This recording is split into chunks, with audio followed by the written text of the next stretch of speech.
Back to another new video of learn with Bhavna. अब हम start करने जा रहे हैं हमारे MSOE 002 diaspora and transnational communities का क्वेश्चन 4। हम असाइनमेंट क्वेश्चंस कर रहे हैं हमारे जुलाई 24 and Jain 25 admission intake student के, जिसमें कि हमने ऑलरेडी 3 क्वेश्चन कंप्लीट कर लिए MSOE 002 के। हमारा क्वेश्चन 4 है, 1 बाय 1 हम सारे क्वेश्चन कंप्लीट कर देंगे and we will move then to MSOE 003। आप मुझे कमेंट कर सकते हैं कि मैं पहले ये फिनिश करूँ देन हम MSOE 003 पे जाएं, या फिर हम साइमल्टेनियसली हर एक सब्जेक्ट का 111 क्वेश्चन ऐसे करते जाएं। तो वो आप प्लीज़ मुझे कमेंट करके बताना आपको कैसे वीडियोस चाहिए। पहले ये सब्जेक्ट फिनिश करो then should we move to next subject, या फिर साइमल्टेनियसली हर एक सब्जेक्ट की एक एक वीडियो मैं आपको प्रोवाइड करती रहूँ। तो कमेंट ज़रूर करना, मैं उस हिसाब से आपको वीडियोस प्रोवाइड करती रहूँगी, आपके असाइनमेंट क्वेश्चंस के आंसर्स आपको प्रोवाइड करती रहूँगी। So let's start with question 4, जो इसमें कि हमें बात करनी है historical context of Indian immigration during colonial times. तो हमने पैटर्न्स जाने थे लास्ट क्वेश्चन में कि 5 पैटर्न्स कैसे मूव हुआ था इंडियन डायस्पोरा इंडियन इमिग्रेशन, जिसमें कि जो हिस्टोरिकल कॉन्टेक्स्ट था वो हमने थोड़ा सा उस लास्ट क्वेश्चन में भी जाना था, बट अभी हमें इस क्वेश्चन में इन डेप्थ जाना है कि किस तरीके से इंडियन इमिग्रेशन रहा during colonial times. Along with that of course content मैं आपको प्रोवाइड कर रही हूँ, हर एक सब्जेक्ट का मैं आपको कंटेंट प्रोवाइड करूँगी। इन वीडियोस के अलावा आपको एक और एडिशनल वीडियो देखनी है, जो वीडियो आपको हर एक असाइनमेंट क्वेश्चन में हेल्प करेगी।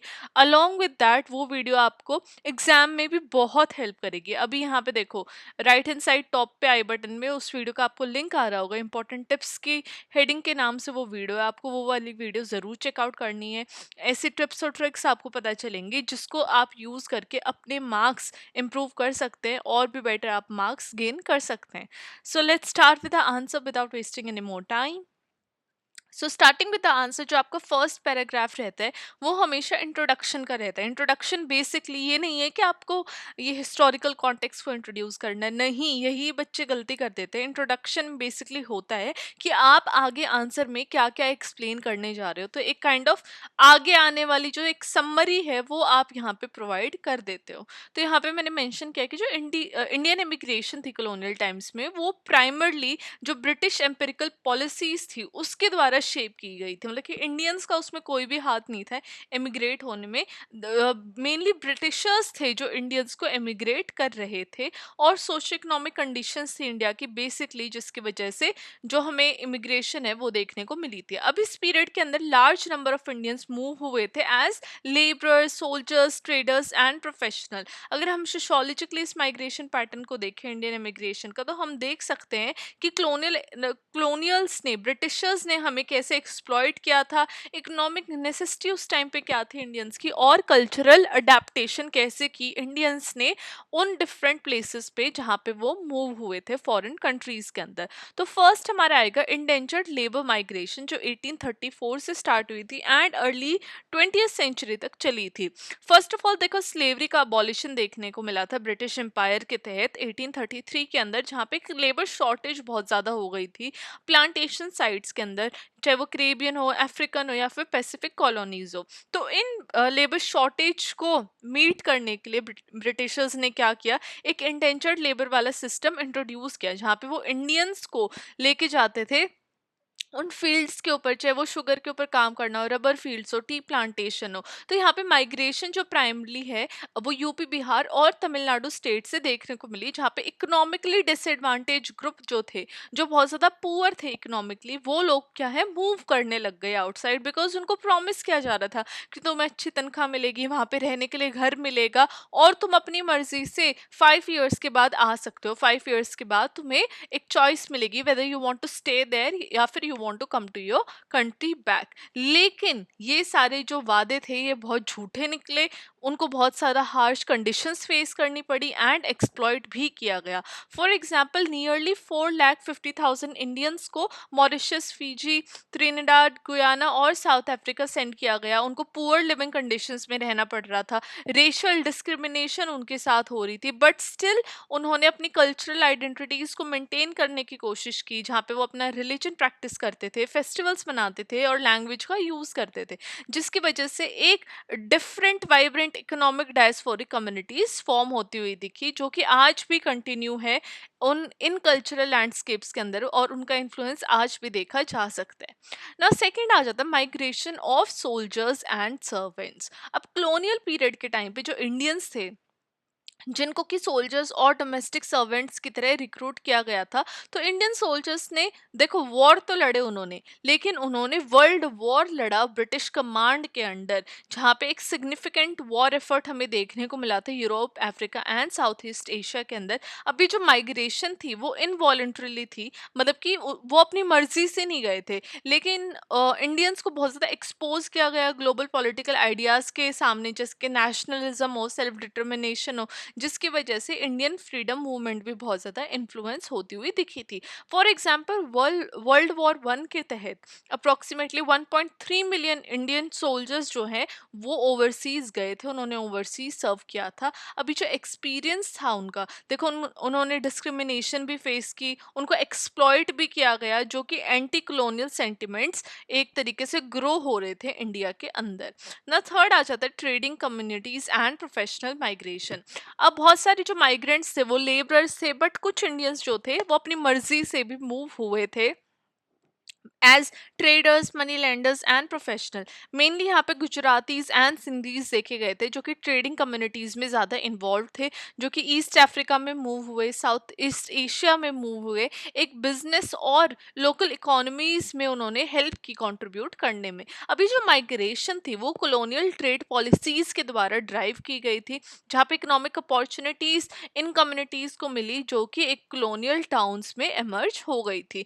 फॉर एग्जाम्पल ईस्ट अफ्रीका के अंदर जितने भी इंडियन ट्रेडर्स हैं उन्होंने एक सिग्निफिकेंट रोल देखने को मिला, जहाँ पे उन्होंने ग्रोथ हमें देखने को मिली कॉमर्स और इंडस्ट्री की, जो कि सोशो इकोनॉमिक फैब्रिक केन्या और उगांडा जैसी कम्युनिटीज कंट्रीज के अंदर हमें देखने को मिला था ग्रो होता हुआ। अब हावेवर यहाँ पे भी उनको रेशियल टेंशन फेस करने को मिली, पॉलिटिकल चैलेंजेस बहुत सारे थे, स्पेशली पोस्ट इंडिपेंडेंस पीरियड के दौरान।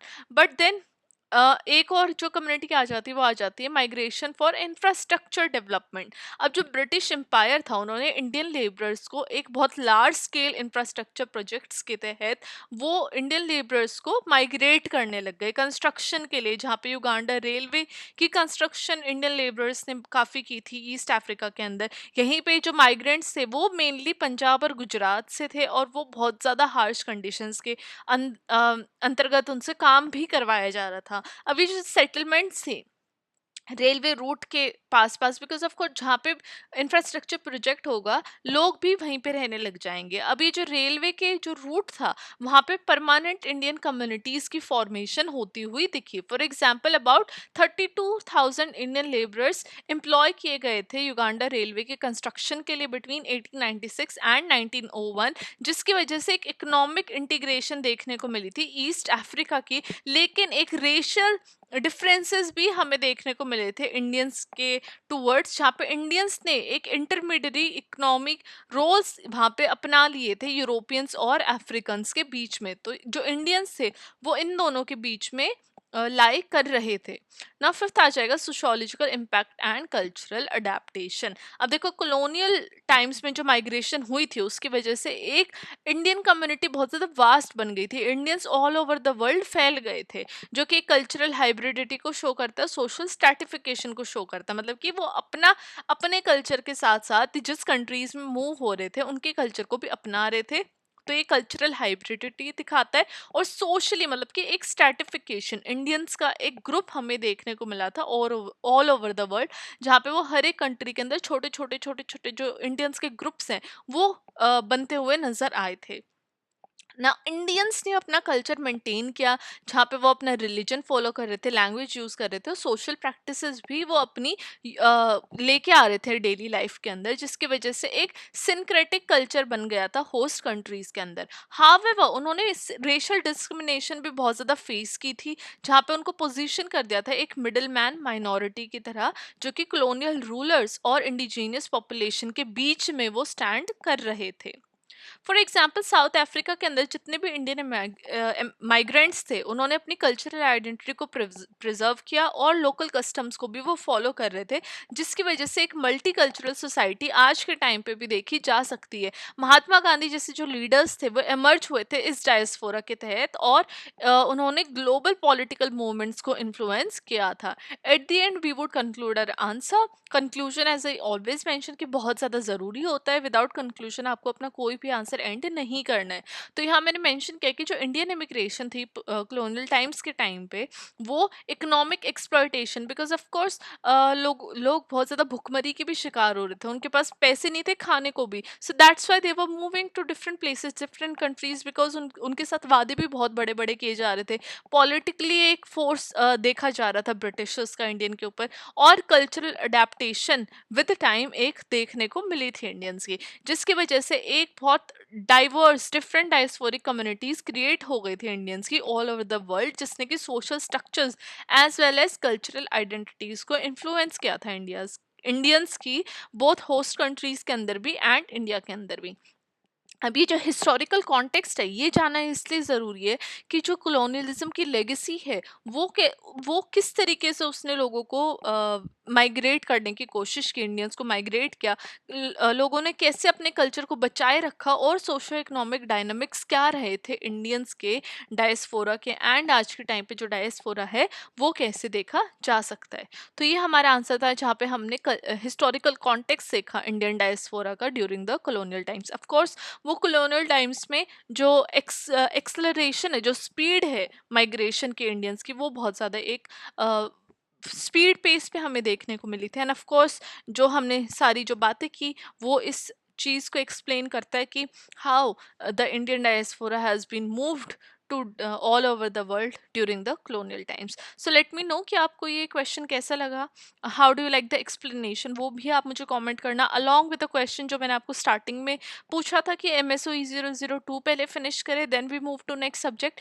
या साइमल्टेनियसली हर एक सब्जेक्ट की मैं आपको एक एक वीडियो प्रोवाइड कर दूँ, वो भी आप मुझे ज़रूर कमेंट करके आंसर करना। And I will see you very very soon with question 5। Till then keep on writing your assignments and all the very best. I hope you all scored really well in your assignments. Bye bye.